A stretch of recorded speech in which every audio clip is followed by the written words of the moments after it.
Hello बच्चों, let's read the question. Question let S be the set of all password which are 6 to 8 characters long, where each character is either an alphabet from A B C D E or a number from 1 to 3 4 5, with the repetition of character allowed. If the number of passwords in S whose at least one character is a number from 1 to 3 4 5 is alpha into 5 to the power 6, then alpha is equal to.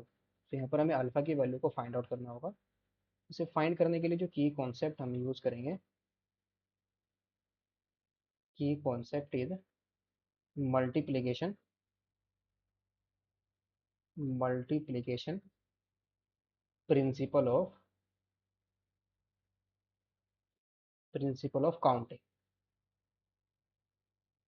Multiplication principle of counting, ये हमारा क्या होता है? Multiplication principle counting. अगर हमें दो event है, let's suppose A and B, जो एक एम बी से करूँ, दूसरी एन बी से करूँ, अगर वो दोनों के दोनों एक साथ करो तो नंबर में हमारे पास क्या आएंगे? उनके बेस को हम क्या करेंगे? मल्टीप्लाई कर देंगे. हमारे पास रिक्वायर्ड नंबर ऑफ बेस आ जाएंगे. क्वेश्चन के अंदर हमें गिवन क्या है?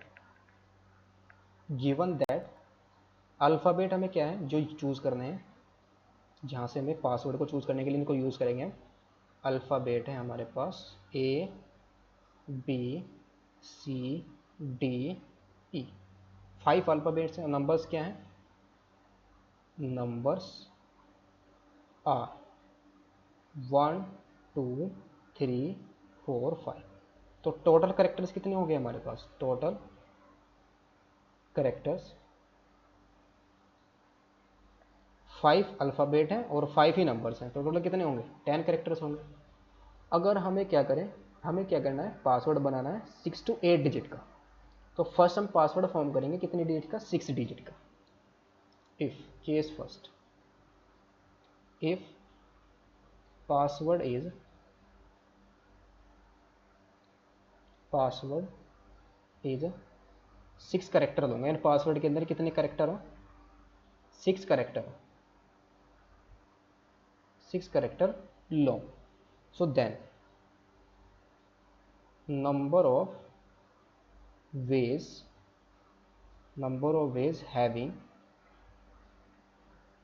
ways having at least one number. At least कम से कम क्या होना चाहिए? उन करेक्टर के अंदर एक नंबर तो होना चाहिए. जो करेक्टर है ना, उन कम से कम एक नंबर होना चाहिए. सो पहले हम क्या करेंगे? उन करेक्टर्स को, उन पासवर्ड को फाइंड आउट करेंगे जिसमें सभी करेक्टर को हमने यूज़ किया. 10 के 10 करेक्टर को यूज़ किया 6 पासवर्ड को बनाने के लिए. यानी कि उसके अंदर नंबर भी यूज़ कर लिए हैं और अल्फ़ाबेट भी यूज़ कर लिए हैं. टोटल कितने होंगे? 10 इंटू, बिकॉज 6 कितना है? 6 लॉन्ग, यानी 6 करेक्टर लॉन्ग है. तो 1 2 3 4 5 6. अब हर प्लेस को फिल करने कितनी चॉइस है हमारे पास? 10 चॉइस है, बिकॉज सभी को यूज़ कर रहे हैं हम एक साथ. तो 10 इंटू हर एक को चॉइस फिल करने कितनी चॉइस है हमारे पास? 10 चॉइस है. तो कितना आएगा? 10 into 10 into 10 into 10 into 10 into 10. 6 time आएगा. 1 2 3 4 5 6. अब इनमें से हम क्या करेंगे? उन पासवर्ड को रिमूव करेंगे जिसमें कोई भी नंबर नहीं आ रहा है. एक भी नंबर नहीं आने के. सिर्फ हम किसको यूज़ कर रहे हैं? अल्फ़ाबेट को यूज़ कर रहे हैं. और अल्फ़ाबेट हमारे पास कितनी है? 5 है. अब हमारे पास हर एक प्लेस को फिल करने के लिए कितनी चॉइसेस हैं? 5 चॉइसेस हैं, बिकॉज सिर्फ अल्फ़ाबेट को यूज़ कर रहे हैं. तो 5 इंटू 5 इंटू 5 इंटू 5 इंटू 5, ये हमारे पास नंबर ऑफ आ जाएंगे. That is 10 to the power 6 minus का 5 to the power 6. Second case, if character is if password is 7 character long. If password is 7 character long, यानी कि पासवर्ड के अंदर कितने करेक्टर हो? 7 करेक्टर हो. तो यहाँ से भी similarly then number of ways हमारे पास कितने आ जाएंगे? Then number of ways having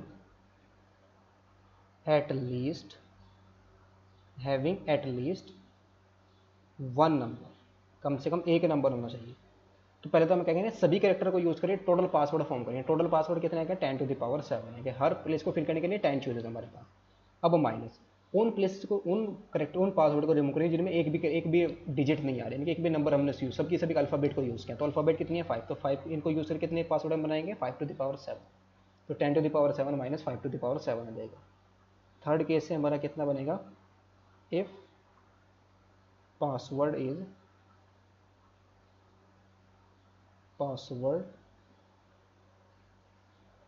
password is 7 character long, sorry a 7 वाला तो हो गया ना, 8 करेक्टर लॉन्ग, जिसके अंदर कितने करेक्टर हों, 8 करेक्टर्स हों, ऐसा पासवर्ड। तो यहाँ से हमारे पास देन नंबर ऑफ वेज कितने आएंगे, number of ways is equal to 10 to the power 8 total password, और उन पासवर्ड को रिमूव करेंगे जिसमें एक भी नंबर ना हो, that is 5 to the power 8, 10 to the power 8 minus का 5 to the power 8। So now therefore number of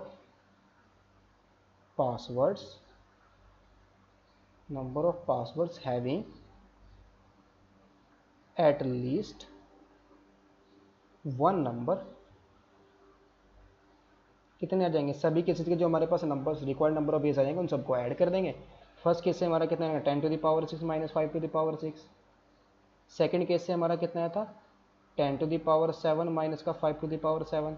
third case से हमारा कितना आया था 10 टू द पावर 8 माइनस का 5 टू द पावर 8। ये वैल्यू आई थी हमारी, इज इक्वल टू, यहाँ से हम क्या करेंगे 10 to the power 6 plus 10 to the power 7 plus 10 to the power 8 minus का 5 to the power 6 plus 5 to the power 7 plus 5 to the power 8 आ जाएगा, माइनस को हमने कॉमन लिया है। इसमें से हम क्या करेंगे 5 टू द पावर 6 को अगर हम कॉमन ले लें, सभी के अंदर से हम क्या कर रहे हैं 5 टू द पावर 6 को कॉमन ले रहे हैं, इज इक्वल टू, यहाँ से 5 टू द पावर 6 को अगर हम यहाँ से कॉमन लें तो 5 टू द पावर 6 हमारा कॉमन आ जाएगा। सो अंदर हमारा क्या बच जाएगा, यहाँ पर बचेगा 2 टू द पावर 6 बचेगा यहाँ पर, प्लस यहाँ पर क्या बचेगा 5 इंटू 2 टू द पावर 7 और प्लस का 5 square 2 to the power into में 2 टू द पावर 8, और यहाँ से माइनस का कितना बचेगा 1, और यहाँ से माइनस का 5, और यहाँ से माइनस का 25, यानी कि 5 का square 25। So 5 to the power 6, फिर ये वैल्यू हमारी कितनी आएगी 2 to the power 6 64 plus 2 to the power 7 into में 5। सो ये वैल्यू कितनी आएगी हमारी 2 टू द पावर 7 इंटू में 5, 2 टू द पावर 7 128 इंटू 5, तो ये आएगा 640, 256 इंटू में 25, तो ये आ जाएगा 6400 और माइनस का 31। सो ये वैल्यू आएगी 5 टू द पावर 6 इंटू में 7073। और ये हमें किसके इक्वल गिवन है, ये हमें गिवन है alpha into 5 to the power 6 के इक्वल। ये क्या है, is equal to alpha into 5 to the power 6। तो 5 टू द पावर 6 हमारा 5 टू द पावर 6 से कैंसिल आउट हो जाएगा, तो अल्फ़ा की वैल्यू कितनी आ जाएगी 7073। सो ये हमारा फाइनल आंसर आया है, alpha is equal to 7073। Hope you understood it well, best of luck, thank you.